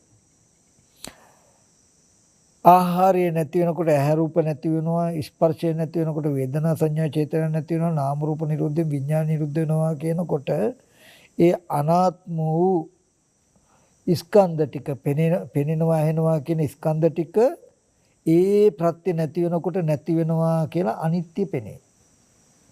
එතකොට උත්තරයක් හම්බ වෙනවා ඒකෙන් පෙනෙන ඇහෙන තැනක ස්කන්ධය අනාත්මයි අනිත්‍යයි නම් එහෙනම් ආත්ම කළා නිට්ටය කළා. ඒ කියන්නේ කෙනෙකුත් වෙලා කෙනෙක් කියලා සිහි කරන්න පුළුවන් සිහි කරන කෙනා ඉන්නවත් වෙලා නම් මේ පුද්ගලයෙක් සිහි කරන්න පුළුවන්කම සිහි කරන පුද්ගලයා ඉන්නවා කියන කමත් කර්ම භව පැත්තේ කෙනා කෙනාගේ මනෝ විඥාන මට්ටමේ පවතින තණ්හා උපාදාන භව කියන කෙලෙස් කෘත්‍යයට අයිති පැවැත්මක් නේද මේ පුද්ගලයෙක් හැටියට ඉන්නව හැටියට කියලා පේන්නේ කියලා ඔබට සම්පූර්ණම එක හෙලාම උත්තරයක් ගන්න පුළුවන්.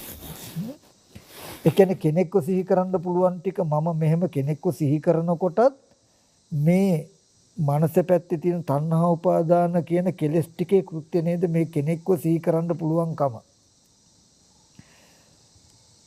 එතකොට Taman දන්නවා මෙහෙම කෙනෙක්ව සිහි කරන්න පුළුවන්කම තියෙනකොට ඇස් ඉදිරි පිටට අනාත්ම රූපයක් හම්බ වෙනකොටම කන ඉදිරි පිටට අනාත්ම ශබ්දයක් හම්බ වෙනකොටම මේ ප්‍රපංච සංඥාවම සිහි කරගන්න එක නේද මේ වෙලා තියෙන්නේ. එතකොට අපිට තණ්හා උපාදාන නිසා කෙලෙස් මේ ලෝකේ හැදෙනවා කිව්වට නිකම්ම නෙමෙයි. මෙයා වාර කීපයකම වැඩක් කරනවා. ඒක පෙන්වන්න තමයි මම එක සැරයක් ඔබට උප්පත්ති භව සහ කර්ම භව කියලා දෙපැත්තෙන් අරගෙන නාම රූප නිසා විඥානේ විඥාන නිසා නාම රූපයි කියලා අඤ්ඤමඤ්ඤ කෘත්‍යයක් පෙන්වන්නේ. මේ දෙන්නගේ ඔන්න ඔය එක එක පැතිකඩවල් පෙන්වන්න. ඒ කියන්නේ දැන් පෙනෙන දෙයට කෙලස් ටික නිසා පුද්ගලයෙක් කියන අදහසක් ඇති කරගත්තා. හරි. ඊට පස්සේ හිත පැත්තෙන් කෙලින්ම කර්ම භව පැත්තෙන් විතරක්ම නියෝජනය වෙලා පුද්ගලයා සිහි කර කර ඉන්නවා. ඉස්සෙල්ලා උප්පත්ති භවයයි කර්ම භවයයි. ස්කන්ධ ටිකට කෙලස් ටිකක් ඇති කරගත්ත පුද්ගලයෙක්. දැන් කර්ම භව පැත්තෙම පුද්ගලයෙක්ම සිහි කර කර ඉන්නවා. ඊට පස්සේ මෙහෙම සිහි කර ඉන්නකොට ඇහැට රූපයක් කනට ශබ්දයක් ඇහුනොත් මෙන්න මේ කෙලෙස් අධ්‍යක්ීම ටක් ගාලා වර්ජනා කරගන්නවා. ආපහු උප්පත්ති භව නිසා කර්ම භව. එතකොට අපිට කෙනෙක්වමයි තේරෙන්නේ. කෙනෙක්වමයි පෙනෙන්නේ. ඉතින් මට මෙතෙන්දි මතක් කරන්න ඕනකම තියෙන එකම එක දෙයයි මේ හැම එකකදීම හොඳට අත්දැකීමක් ගන්න ඒ පෙන්වන්න ඕනේ දේ තමයි අපිට තියෙන්නේ ආශ්‍රවක්ෂය කරගන්න බොහෝ කල සිට පැවතෙන කෙලෙසයක්. ඒ කියන්නේ තණ්හාව නිසා දුක හැදුනා ලෝකේ හැදුනා කියලා දැක්කට තණ්හාව නැතිකොලොත් මේ ලෝකේ නැති කරන්න පුළුවන් කියලා නුවණක් තිබුණාට අපිට තාම ඒක කරන්න බැරි වෙලා තියෙන්නේ මොකද්ද? උතන පිහිට හිටින්න බෑ. මොකද ওই දර්ශනය නැති කාලේ ඉන්න පුද්ගලයෝ ඉන්න අය සිහි කරපු හුරුව ඉදිරිපත් වෙලා හැම වෙලාවෙම අන්න ඒ ටික ගෙවෙන එකයි මට කරන්න තියෙන එකම දේ නේද කියන තැන නිෂ්ඨාවකටපත් වෙන්න ඉලක්කයකට එන්න. අන්න ඒ ආශ්‍රවය ගෙවා ගන්න ඊට පස්සේ කරන්න. ඒ ආශ්‍රවය ගෙවා ගන්නත් පින්වතුනි බලන්න කරන්න තියෙන්නේ මොකද්ද? අවිද්‍යාව නැති කිරීම. අවිද්‍යාව නිසා නම් ආශ්‍රවය ඇති උනේ කියනකොට හොඳට බලන්න ඉන්න පුද්ගලයෝ තියෙන දේවල් ඇති වෙලා තියෙන්නේ තමන්ගේ පැත්තෙන් ලෝකේ හදාගත්තා නේද කියනක නොදන්නා කමටයි ඉන්න කෙනෙක් හම්බුනේ කියන එකයි කියන්නේ. ආශ්‍රවය ගෙවන්න තියෙන්නේ අවිද්‍යාව නැති විරීමයි කියන්නේ. ඉන්න කෙනෙක් තියෙන දෙයක් අසුරු වෙන හුරුව ගෙවන්න තියෙන්නේ තමන්ගේ පැත්තෙන් ලෝකේ හැදිලා තියෙන්නේ කියන එක පෙන්වීමයි. තමන්ගේ පැත්තෙන් ලෝකේ හදාගෙන තියෙන්නේ පෙනෙන ඇහෙන දෙයට කෙලස් ටික යෙදිලා පුද්ගලයෙක් සත්වයක් ඉන්නවා කියලා පෙනෙනකම තමන්මයි හදාගෙන තියෙන්නේ කියන එක නොදන්නකමයි ඉන්න පුද්ගලයෙක් හම්බෙන්න හේතුව. ඊට පස්සේ ඉන්න පුද්ගලයෙක් තියෙන දෙයක් ඇසුරු වෙන ඒ හුරුව ගෙවන්න තියෙන්නේ තමන්ගේ පැත්තෙන් ලෝකේ හැදුනා කියන එක පෙන්වන්න. තමන්ගේ පැත්තෙන් ලෝකේ හැදුනා කියන එක පෙන්වන්න උපකාරක ධර්මයක් තමයි තව පැත්තකින් ස්කන්ධගේ උදේවැය බලන එක.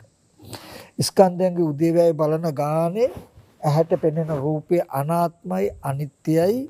එහෙනම් මේ ඇතිකමට හම්බ වෙනවා නම් පුද්ගලයෙක් සී වෙනවා නම් මෙන්න මේ කෙලස් ටිකේ කෘත්‍ය නේද කියන එක හඳුනා ගන්න. ඊට පස්සේ තව පැත්තක් තියෙනවා. අපි ද්වත්තින් සාකාර භාවනාව කරනවා කියන කුණප කොටස් වශයෙන් මෙනෙහි කරනවා. මෙනෙහි කරනකොට කෙස්ලොම් නියදත් සම්මස්නහර කියලා බලනවා. බලනකොට හොඳට පේනවා කුණුඹ කොටස් 32ක් තියෙන. හරි. එහෙනම් සත්ව පුද්ගල නොවුණු කුණුඹ කොටස් 32ක් නම් තියෙන්නේ. ඒකෙන් අපි උත්තරයක් ගන්න ඕන මොකද්ද? මේ එකම කොටසකවත් සත්ව පුද්ගල නොවු අනාත්ම බවක් නම් තියෙන්නේ. සත්ව පුද්ගල නොවු ධර්මතාවයක් නම් තියෙන්නේ. එහෙනම් මේ ටික ආත්ම කළා තියෙන්නේ කෙලෙසිට තමයි නේද කියන උත්තරේ ගන්න ඕනේ. අර මේ උම්මග්ග ජාතකේ අර මැණික් ගහේ කතාවේ වගේ. මැණිකේ තියෙන ඡායාව පොකුලට වැටුණා. දැන් පොකුණේ මැණික තියනවා වගේ තමයි. දැන් ඉතින් හිතාගෙන පොකුණේ මැණික තියෙනවා. හරි ඉතින් ඉහළ බලමු අපි එක සැරයක්. ඉහළ බැලුවාම පොකුණේ ඔන්න වතුර සම්පූර්ණ හිඳුලා මැණික නැහැ. ආයෙත් වතුර පිරලා දෙවෙනි සැරේ ඡායාව වැටෙද්දි එහෙනම් අපි දකින්න ඕනේ. එහෙනම් නුවණ දැන් අපිට තියෙන්න ඕනේ. එහෙනම් මේ ඡායාව පොකුණේ නෙමෙයි තියෙන්නේ. පොකුණ ළඟ තියෙන තල් ගහේ තමයි. ඒ වගේ දැන් රූපේ සත්වයක්මයි කියලා හිතුණා. පොකුණේ ඡායාව වැටලා තියෙනවා වගේ. හරි පොකුණ ඉහළ බලනවා වගේ. කේස් ලොම් නියදත් සම්මස්නහර කුණු කොටස් එකින් එක සම්මර්ෂණය කළා බැලුවා. කොටස් 32න් පුද්ගලයෙක් නෑ සත්වයක් නෑ පුද්ගල සත්ව නොවන කොටස් තියෙන. අන්න පොකුණේ මැනික නෑ. ඊට පස්සේ ඔන්න භාවනා කරලා ඉන්නකොට ආයෙත් පුද්ගලෙක් වගේ පේනවා. එහෙනම් වතුර පිරුණාම ආයෙත් පේනවා. එහෙනම් අපි දකින්න ඕනේ එහෙනම් මැනික තියෙන්නේ පොකුණේ නෙමෙයි පොකුණ ළඟ ගහේ වගේ. එහෙනම් මේ රූපය ආත්ම කළා පෙන්වන ගතිය තියෙන එහෙනම් හිතේ තමයි කියන උත්තරය ගන්න පුළුවන් අපිට. මොකද රූපය තුල කෙස්ලොම් නියදත් සම්මස්නහර කියලා කුණප කොටස් ටික බලන්නේ අපි මොකටද කියලා හොඳට බලන්න. මේ ටික බලන්නේ සත්පුද්ගල භාවයේ ගෙවන්නනේ. හොඳයි. මේ ටික බලනකොට සත්පුද්ගල භාවයේ ගෙවෙයි පින්වතුනි. ඒ තුල සත්පුද්ගල භාවයේ තිබුණා නම් හොඳයි. අනාත්ම ස්කන්ධ ටික ආරම්භයා තණ්හා උපාදාන කියන කෙලෙසයකට නම් ආත්ම කළා පෙන්වුවේ. මම කුණුප කොටස් ටික එහාට මෙහාට සම්මර්ෂණය කර හිටියා කියලා මගේ හිතේ ඡායාව ඔකට වැටෙන එක නැති වෙයිද? නැති වෙන්නේ. උත්තරයක් ගන්න ඕනේ. එහෙනම් මොකද්ද? මේ පුද්ගලයේ කොට අනාත්ම ස්කන්ධ ටිකක් තියෙන කොටස් ටිකක්. එහෙනම් ඒ ටික පුද්ගලයේ ආත්ම කළා පෙන්වන්නේ මේ කෙලෙසිට නේද කියලා පෙන්වුවාම එහෙනම් අපි දැනගන්න ඕනේ මොකද්ද? මේ ස්කන්ධ ටික පෙන්වලා තියෙන්නේ ස්කන්ධ ටික ආත්ම වෙලා තියෙන්නේ කෙලෙසිටයි කියලා උත්තරයක් ආවට පස්සේ. එහෙනම් ඒ උත්තරේ නම මොකද්ද? මේ වගේ හැම තැනකම ලෝකේ සත්‍ය පුද්ගලියෝ කියන ටික හම්බ වෙලා තියෙන්නේ අපිට කෙලෙසයකටයි නේද කියලා දැක්කට පස්සේ එහෙනම් ඉන්න පුද්ගලයෙක් හෝ තියෙන දෙයක් සිහි කරන එක වැරදි. ඉන්න කෙනෙක්ව තියෙන දෙයක්ව සිහි කළයි කෙලෙසිය දෙන්නේ. ලාමක අකුසල ධර්ම යෙදෙන්නේ. එහෙනම් ඒ අකුසල ධර්ම නැත්තම් කර්ම රැස් වෙන එක නතර කරන්න නම් අවිද්‍යාපච්චය සංකාර. පුඤ්ඤාභි සංකාර, අපුඤ්ඤාභි සංකාර, අනිජ්ජාභි සංකාර කියන්නේ ඉන්න කෙනෙක්ව තියෙන දෙයක්ව බලාගෙන කුසල සහගතව හෝ අකුසල සහගත සිතින් කියින් කරන එක. එතකොට එහෙම කරන්න හේතු වෙන්නේ අවිද්‍යාව කියලා කියන්නේ. කුණුප කොටස් ටිකක් තියෙන තැනක නැත්නම් අනාත්ම ස්කන්ධ ටිකක් තියෙන තැනක කෙලස් ටික යෙදිලා ලෝකය හදලා තියෙන්නේ නේද කියලා තමන්ගේ පැත්තෙන් පෙන්වන්නේ නැති එක. නොදැක්ක එක. ඉතින් මෙතනදී තමන්ගේ පැත්තෙන් කෙලස් ටික යෙදිලා මේ ලෝකය හැදුවේ කියන එක පෙන්නලා ලෝකයේ කියන එක තියෙන එකක්. සත්‍ය පුද්ගලයෝ ඉන්නවා කියන හුරුව ගෙවා ගන්න. එතකොට තියෙන කර්ම ටිකෙන් ටික කිරීම ටික ක්ෂය වෙනවා. මේ ස්කන්ධ ටික උපාදානයේට හිත උනේ සාසවකමයි. සාසව කියන්නේ ආශ්‍රව සහිතකමයි. ඒ හින්දා හොඳට කෙටි කළා කැටි කළා ගත්තොත් ඔබ බුද්ධිමත් වුණොත් වඩාත් බුද්ධිමත් වුණොත් නිවන් දකින්න කියලා මහා ඔරොත්තු නොදෙන දෙයක් කරන්න නැහැ. එක දෙයයි තියෙන්නේ. දුක කියන එක හැදුනේ දුක කියන එක තණ්හාව නිසායි හැදුනේ. පුද්ගල භාවය නිසා යම් දුකක් එනවා නම් තණ්හාව නිසායි ඒ පුද්ගල භාවය හැදුනේ කියලා ඒකට හේතු ටික ආධ්‍යාත්මික පැත්තෙන් පෙන්වන්න තමන්ගේ පැත්තේ හේතු ටිකක් නිසා ලෝකය හදාගත්තා කියලා පෙන්වන්න. එතකොට මේ හේතු ටික නැති වුණොත් මේ දුක නැති වෙනවා කියලා දකින්න. ඒකට තියෙන මාර්ගය ආර්ය අෂ්ටාංග මාර්ගය කියනකොට ආපහු ආර්ය අෂ්ටාංග මාර්ගයටත් ඕකම පෙන්වන්න තියෙනවා. ඇයි ඊට පස්සේ ඔයගලන්ට හම්බෙන උත්තරේ කෙටිම උත්තරයක් හම්බෙනවා මොකද්ද? ඒක දැක්කට පස්සේ ඔච්චර ගොඩාක්ම ඈතට යන්න ඕනේ මුලින්ම එකක් ගන්න. දුක් විඳින ලෝකේ තණ්හාව නිසා පුද්ගල භාවයේ යෙදිලා තමන්ගේ පැත්තෙන් හැදිලා තියන්නේ කියලා දකින්න දැම්මට කරන්න තියෙන්නේ ඉන්න පුද්ගලයෝ තියෙන දේවල් සිහි කරන හුරුව ගෙවා ගන්න. ඒකට කරන්න තියෙන්නේ තමන්ගේ පැත්තෙන් ලෝකේ හැදුනා කියලා පෙන්වන්න. ඒ පෙන්වන්න ගියාම ස්කන්ධ ටිකේ අනාත්ම බව පෙන්වන්නම වෙනවා. ස්කන්ධයගේ උදේවැය පෙන්වන්නම වෙනවා. ඇයි මෙබඳු ප්‍රත්‍යයෙන් උපන්න ස්කන්ධ ටිකක් මෙබඳු ප්‍රත්‍ය නැති වෙනකොට ස්කන්ධය නැති වෙනවා. ඒබඳු ස්කන්ධ ටිකකට මේ කෙලෙස් ටිකකින් පුද්ගලයෙක් කියලා යෙදිලා තියෙන්නේ.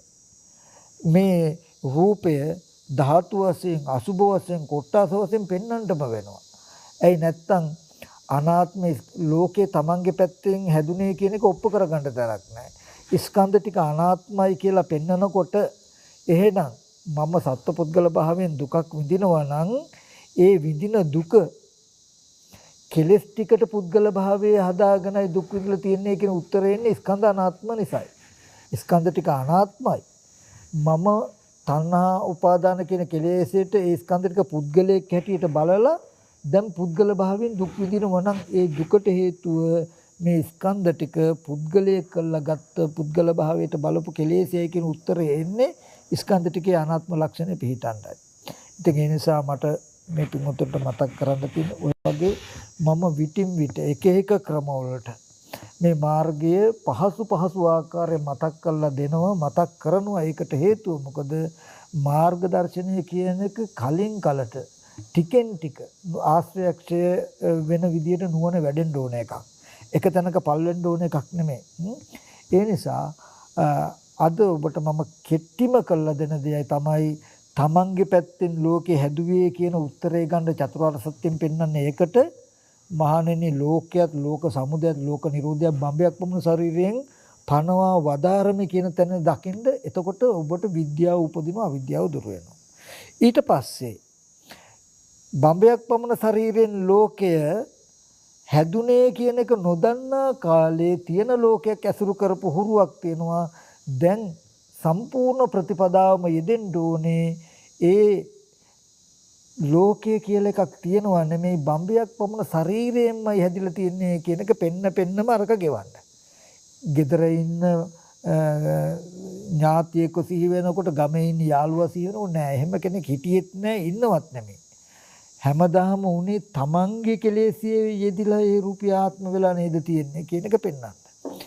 ඒකට උපකාර පිණිස චිත්ත සමතයක් වඩන්ඩ නිතරම කය කෙරෙහි වේදනාව කෙරෙහි හිත යොමු කරගෙන ඉන්න සති නිමිත්ත බෙහෙවින් උපකාරය මේ සඳහා සති නිමිත්ත හිත පිහිටුවාගෙන චිත්ත සමතයක් වඩන්ඩ හැකි පමණකින් උදේටත් දවල්ටත් හවසට සමත නිමිත්ත වැඩි වශයෙන් භාවිතා කරනකොට ආසේවනය කරනකොට මේ ඥාන දර්ශනය දකින්න උපකාරයි.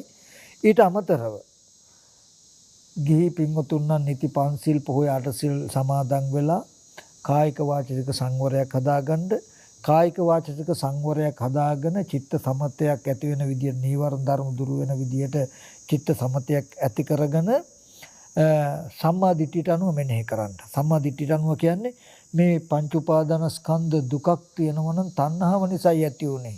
මේ ලෝකයක් තියෙනවා නම් විපාක ස්කන්ධ ටිකට පටිච්චසමුප්පාද සිද්ධියම වෙන එක. විපාක ස්කන්ධ ටිකට තණ්හා උපාදාන කියන කෙලෙසියදිලා නේද පේන ඇහෙන දේ පුද්ගලික සත්වයක් කියලා දැනিলা දැනෙනකම හැදිලා තියෙන්නේ කියලා සිහි කරන්න. සිහි කරනකොටම අවශ්‍ය මාර්ගයේ විස්තරය මාර්ගයේ කෘත්‍ය කරනවා. ඇයි ඒ? බාහිර කෙනෙක්ව සිහි කළා හිතන එක නතර වෙනවා. කෙනෙක්ව සිහි කරනකොටම නෑ. ඒ රූපය අනාත්මයි. ඒක ආත්ම කළා තියෙන්නේ තමන් ගාවම තියෙන කෙලෙසයකනේ කියලා කෙනා පෙන්වන්න. පෙන්නකොට ඒ රූපය ආත්ම කරගෙන ඒ රූපය කෙනෙක් කියලා රාග දේශ මොහ ඇති වෙන විදිහට අලෝභ දේශ මොහ ඇති වෙන විදිහට හිතින් කිරින් කරන එක නතර වෙනවා.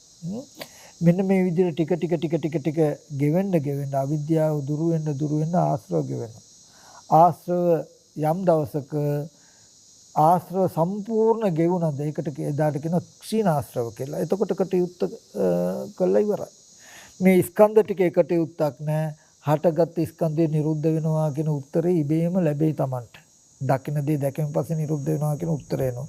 ඒ නිසා මේ කෙලෙස් ටිකට ලෝකයේ ඉපදුනා කියන එක පෙන්න තියෙන ලෝකයක් ජීවත් වෙච්ච හුරුව ගෙවා ගන්න තියෙන ටික විතරයි අපිට ඉලක්ක වෙන්න ඕනේ කියන ටිකයි මම අලුතෙන් පෙන්වන්නේ. මොකද ඒ ටිකයි ඇත්ත වශයෙන්ම අවශ්‍ය. මේ කලින් කලට මේ ආපු නුවණින් උනේ ඔන්න ඔය අර්ථය. ඕගොල්ලොත් බලන්න මෙන්න මේ අර්ථය බලාගෙන මේ කටයුතු ටික කරන්ට මේ ජීවිතයේදීම ඔබට ඔබේ නිවීම ඔබේ මිදීම හදාගන්නට මේ දේශනාව හේතුපනිශ්‍රයම වේවා කියලා තාසෙන්සනේ කරනවා අපි. හොඳයි එහෙනම් කල්පනා කරගන්න අද දවසේදී මේ සියලුම ආකාරයෙන් පහල කරගත්තා මේ සියලුම කුසල ධර්මයන් ලෝකයේ සම්බුද්ධ ශාසනයත් මේ පින්වතුන්වත් මේ පින්වතුන්ගේ ගෙවල් දොරවල් රැකී ආරක්ෂා දිස්ත්‍රාන්ට අධිග්‍රහිත ශාසන මාමුකෂ්ඨකාරක සීල දෙවියෝ මේ පින් අනුමෝදන් වෙත්වා. දෙවියන්ගේ දිවිසුර වඩා වර්ධනය කරගනිමින් දිව්‍යොත් පතන බෝධික මුතුන් වෙන සෙනසෙත්වා කියලා සාදු කියලා දෙවියන්ට පින් අනුමෝදන් කරමු. ආකාසට්ටා ච බුම්මට්ටා දේවා නාග මහිත්‍තිකා පුඤ්ඤන්තං අනුමෝදිත්වා චිරන් රැක්කන්තු බුද්ධ ශාසනං. ආකාසට්ටා ච බුම්මට්ටා දේවා නාග මහිත්‍තිකා පුඤ්ඤන්තං අනුමෝදිත්වා චිරන් රැක්කන්තු දේශනං. ආකාසට්ටා ච බුම්මට්ටා දේවා නාග මහිත්‍තිකා පුඤ්ඤන්තං අනුමෝදිත්වා චිරන් රැක්කන්තු නම් පරන්ති. ඒ වගේම අද දවසේදී මේ තුලින් ජනිත වෙච්ච සියලුම කුසල ධර්මයන් ගෞරවනීය මහා සංඝරත්නයට අපි අනුමෝදන් වෙත්වා. පින්වත් ස්වාමීන් වහන්සේලාට නිදුක් නිරෝගී සුවපත් භාවයේ චිරජීවනයේ වෙත්වා. කරන කින සාංශන මාමක කටයුතු සිද්ධ කරගන්නත් මේ සියලුම කුසල ධර්මයන් අපි අනුමෝදන් වෙත්වා. ඒ වගේම විශේෂයෙන් මේ තුලින් ජනිත වෙච්ච සියලුම කුසල ධර්මයන් ප්‍රථමයෙන්ම ලන්ඩන් ශ්‍රී සම්බෝධි භාවනා මධ්‍යස්ථානයේ විහාරාධිකාරී මඩුගල්ලේ මහානාම ස්වාමීන් වහන්සේත් අපරැක්කේ ධම්මානන්ද ස්වාමීන් වහන්සේත් ඒ වගේම ලබුණුරු ආරණ සේනාසනේ වැඩ සිටින ස්වාමීන් වහන්සේලා ඇතුළු සියලුම මහා සංඝරත්නයට උතුම් නිවන් පිණිස මේ කුසල ධර්මයේ හේතුපනිශ්‍රය වේවා. පාරමී වේවා. පින්වත් ස්වාමීන් වහන්සේලාටද නිදුක් නිරෝගී සුවපත් භාවයේ චිරජීවනයේ වෙත්වා කියලා ගෞරවනීය මහා සංඝරත්නයට ප්‍රථමයෙන් පින් අනුමෝදන් කරමු. ඒ වගේම අද දවසේදී විශේෂයෙන් මේ ධර්ම දේශනාව දේශනා කරවන්නට සදැහැති දායකත්වය ලබා දුන්නේ ඒ එංගලන්තේ පදිංචි ඒ සම්බෝධි භාවනා මධ්‍යස්ථානයේ දායක පින්වතුන් වන ඩෝන් සහ ඩ්‍රෝනපති රත්නායක යුවල විසින් ඒ පින්වත් යුවල මේ සත්ක්‍රියාව සිද්ධ කරන්නට විශේෂම සත් අදහසක් තිබුණා. ඒ තමයි මීට වර්ෂයකට පෙර අකාලේ මිය පරලොව ගිය ඩෝන් නිසාන් පුතුණුවන්ට පින් අනුමෝදන් කරන්නට. ඉතින් මේ පුතුණුවන්ට උපදින කිසිම භවයක මේ වගේ අකල් මරණයකටපත් නොවි නුදුරු භවයකදීම චතුරාර්ය සත්‍ය අවබෝධ කරගෙන මේ කුසල් මේ නිවනින් සැනසෙන්නට ඒ ඩෝන් නිසාන් පුතුණුවන්ටත් මේ පින් අපි අනුමෝදන් කරනවා. ඒ වගේම ඒ ඩ්‍රෝන් සහ ඩ්‍රෝනපති රත්නායක යුවලගේ වර්ග પરම්පරාගත ඥාතින් ඒ දෙකුලයන් මිය පරලෝකීය දෙමව්පියන්ට සහෝදරයන්ට සහෝදරීන්ට ඒ වගේම ඥාති හිත මිතුරන්ටත් ඇතුළු සියලු දෙනාටත් ඒ වගේම ඒ නිසාන් පුතුණුවන්ටත් වර්ග ඇතුළු සියලු දෙනාටත් ඒ වගේම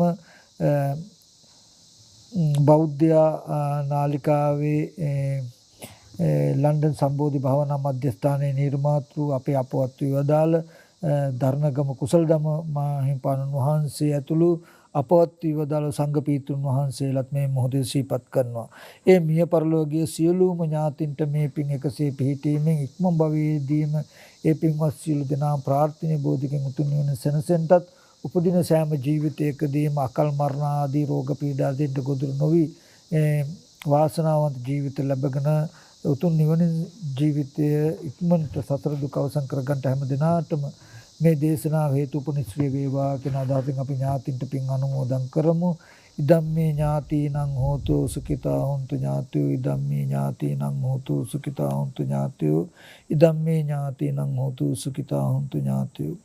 මේ ධර්ම ශ්‍රවණය කළා වූ පින්වත් සියලු දෙනාටත් නිදුක් නිරෝගී සුවපත් භාවයේ චිර ජීවනීය වෙත්වා සෑම දිනාටම උතුම් නිවන් පිණිස මේ කුසල් දාන නිවන් පිණිස පාරමිතාවක් වෙත්වා කියලා සාදු කියලා පින් අනුමෝදන්. හැම දිනාටම සම්මා සම්බුදු සරණයි.